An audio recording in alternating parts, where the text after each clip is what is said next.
Hello, everyone. This is Justin Croxton here once again from Private Label Passports.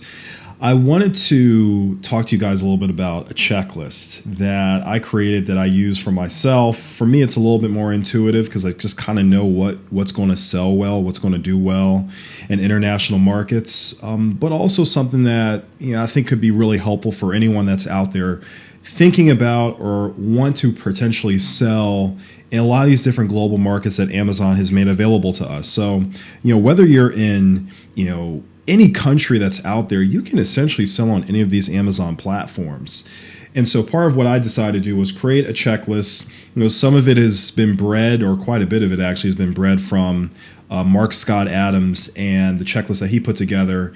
And part of what I did is I expanded on it, made some changes, added some more things around global markets and category markets, just to have it fit a little bit more of what I think really does matter at this day and age for someone that wants to sell on Amazon on a global basis. So I'm going to just kind of walk you guys through this really quickly so you can see sort of my general thinking. And hopefully if you want to download it, you can use it for yourself as a checklist as you guys think about global markets that you potentially want to sell in. We're not going to go through every individual and single line item, but it gives you a good feel of what this essentially does. So ultimately, the checklist is here to say, all right, if you get this particular score based on all the different questions that's on here, and so these are all the different questions and the different statements, and if you get a yes for any of these statements that's on here, you're going to tally up, you're going to add yourself, 5 points or 4 points for that matter, and then at the very end, you can get a total of, let's say, 101 points is the most amount of points that you can get. And based on where your score is, that will tell you whether that product in that market or in any of the markets is a viable product that's worth going after. So here we just want to give you guys a little bit of some instructions so you kind of have a sense of what to look out for. Once again, count either 0 or the number in the column based on whether it's a yes or a no. If it's a yes, it's going to be that particular number. If it's a no, just count 0 and just move on to the next statement. So let me just kind of give you guys some of the different things that I like to think about as I'm picking different products in different markets in some of these in some of these different Amazon global markets for that matter. In this case, let's start off with the first one. National name brand does not dominate the market.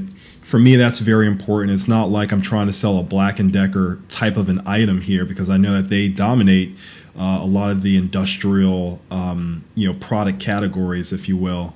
So in that case, if there is not one that dominates the market, I'm going to add a 5 right here. Next one, the average sales price is between $10 and $60. That's obviously important because you don't want a product that's $8 or $5 because then your margins are way, way too thin. You want something that's going to give you at least let's say, in this case, a $3 to $4 per sale after inventory costs. But in this case, let's say $10 to $60. We're going to add a 5 next to that. Next one, the sales rank, which we call BSR, best selling rank, in your base market. In this case, it could be saying that if you're selling in the United States, that's your base market. If the UK is your base market, that might be another way to think about it. But in this case, the sales rank BSR in your base market is between 500 and 10,000 for at least 2 private label competitors that are relatively similar to your product target. Now think about that for a second. The reason why that's so important is because you don't want to pick a product where only one person is selling that item and that one person has like a best-selling rank of, let's say, 7,000, because that means it could be a fluke. For me, I'm not trying to take any chances. If I'm trying to build a brand, I want to go after the products that has the highest chances of doing well. And if I see that there are let's say 3 competitors that have a best-selling rank between 500 and 10,000, then I know that there's going to be a chance for me to come to that dance and have a good time and play in that same space. So that's why this one out of all of them, this is a really important one for me that I like to tell people to really think about as they're picking new products in different markets and so forth. Next one, do each of the first 3 items have less than 500 reviews in the United States? Or If in global markets, are the reviews less than 100?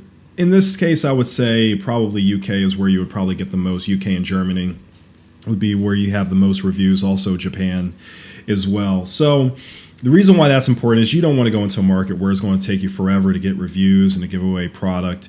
You don't want to go through all that. So there are cases where, if I do see a few, I might use some other factors, but that's something that I look at. So if you say this one more time, do each of the first three items have less than 500 reviews in the US? I say yes, that is the case.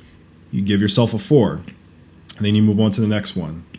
Do 12 of the next 17 competitors have less than 100 reviews in the US? In global markets, are the reviews less than 30? In that case, you may give yourself a 5. That's another piece that I might add to the mix as well. Going to the next one, sellers on page 1 produce a minimum aggregate 1,000 sales per month in the United States. In the global markets, the sales are a minimum of 500 sales per unit.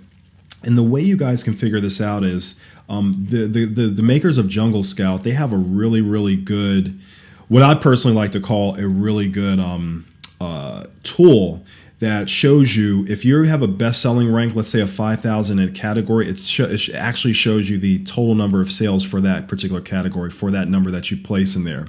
And for me, I can take, let's say a lot of the different sellers for a particular product and category, add in all their different BSRs, multiply by, let's say, 5 or 6 or however many people are on that first page for that keyword. And then I can say to myself, okay, yeah, this is definitely a good market. I give myself a 4, and then I move on to the next one. And so I told you guys, I'm not going to go through every single line item that's on here, but there are some ones that for me are very, very critical. This next one is a very important one. So in this case, the product category market has multiple keywords, at least 4 to 5 variations. And a great example that I like to use might be, let's see here. It might be like let's say not the fanny pack. We'll say the cutting boards. So a cutting board can also be a chopping board, which can also be a bamboo cutting board, which can also be a wood cutting board. So you have wood cutting board, wooden cutting boards, all these different keyword variations that can add up to some really good potential sales, because just because you rank for wood cutting boards doesn't mean you're also going to rank for wooden cutting boards. You have to work for both. Which is very, very important that a lot of people really don't think about, when they're trying to rank on that first page or trying to get a lot of sales for a particular product. This next one is also very critical to me. So profit margins are greater than $4 to $5 per unit after subtracting out inventory and shipping costs. You want to utilize the Amazon Revenue Calculator, and you want to utilize the ASIN of the competitor that's closest to your product that you're going after. You put in the sales price, you put in all that information, and we have a lot of this in the Private Label Passport course as well. But in this case, after you've figured out what that profit margin is, the last thing that you have to do is factor in those shipping costs and the inventory costs on a per unit basis. And after all that's been said, you know that you're going to make anywhere from $4 to $5 per unit. So that's something else that's very, very critical. Let's see here. We can skip over that. This is not, I don't have to worry about that one. Let's see here. Product is durable and unlikely to break in shipping. This is quietly a really important one, because if you just go after something that's likely to break, or if you go after a product where someone has, gotten a ton of returns, or you see that they have a lot of bad reviews because it's broken often, maybe that's an opportunity for you to prove on the quality, but you're not in a position, maybe you are, but a lot of times new sellers aren't in a position to just, put a lot of money towards improving on quality unless the quality for another product is already there. And you just want to go after that one product and you're willing to spend a little bit more. But in this case, I don't want something that's going to likely break. So if I'm ordering 500 units, if I have 25, 50 units that have broken, that's a big problem, because in a lot of cases that anywhere from that 50 to 200 units ends up being your profit. after you've broken even, after selling, let's say 200 to 350 units based on the total investment that you initially made in the business. So that's just something that you really need to take in consideration as you're picking your different products, both in your base market and even those that you want to sell in global markets for that matter. Let's see here. Product weighs less than 1 pound. That is an important one because that has an impact on your profit margins. So it's not always a big piece because you can always increase your price, but of course that also depends on the competition and where a lot of their price points are for that matter. And let's see here. And your initial purchase can be less than 500 units. I think that's an important one just because it gives a lot of us as sellers the flexibility to make a marginal investment, give away some product, and see if there's a market for that product. So you don't necessarily have to come out of pocket $5,000 or $10,000. You can come out of pocket $1,000 or $2,000 max. Buy, let's say 250, 300 units. Give away, let's say 50 or so, and test the market. And if you start to see consistent sales, you see that you're getting about 2, then 3 sales a day, and then one day you get 7, then another day you get 1, then another day you get like 6.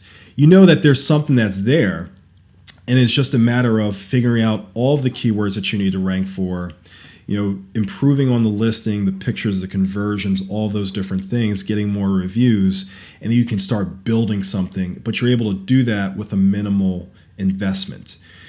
So, based on all that I just mentioned, all this different criteria that I use personally, intuitively at least, in picking and thinking about a product for a market, both in a category market or in a global market, if I got anything that had a yes next to it, I would add that number to the side. So, if product won't need an instruction manual to use, like an ice cube tray, for example, wink, wink for those out there, or a chopping board, wink, wink, no instructional use to use it, you're going to give yourself a 3. And if it does require some sort of intuition, you give yourself a 0.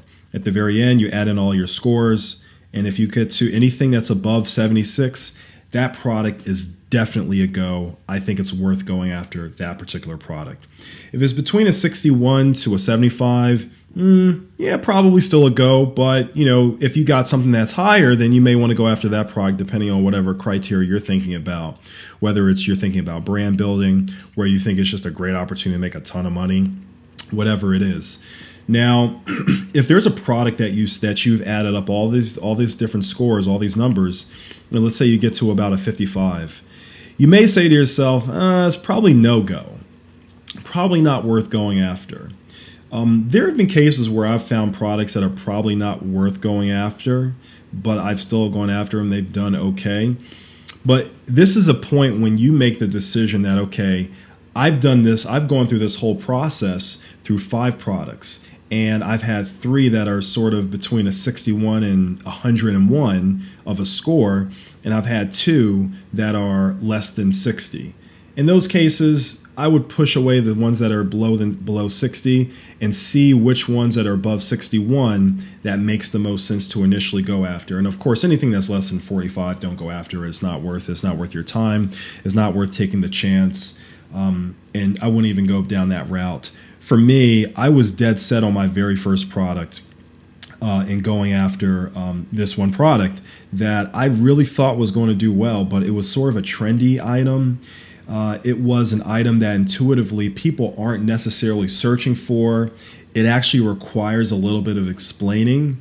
And so it wasn't intuitive. Now, it was a great gifting item, but still not a lot of people are just naturally searching for this item. They're searching for something else, but it was kind of different. So you want to really think about that as you're picking your products. And for me, I've had, that was one of my failures, but it was a great learning experience because now I'm pretty good at picking products now. I mean, I think the next 6-7 products I've picked have all been pretty much winners. They're all getting sales. They're all doing relatively well. They're doing well in multiple markets. So I like to personally use this checklist. I use it for myself intuitively, but for you guys, you can use it as a general checklist as you're trying to pick your products on a regular basis and trying to see, is this product going to make the most sense? We're going to give this to you guys for free. So anyone that wants to use it, please feel free, have at it. You can always visit privatelabelpassport.com if you want. We also have some other free training as well, but you can also take a look at this, and I think it will be very useful to a lot of you folks out there. So thanks so much for listening. Greatly appreciate it. I'll talk to you guys again soon. Take care.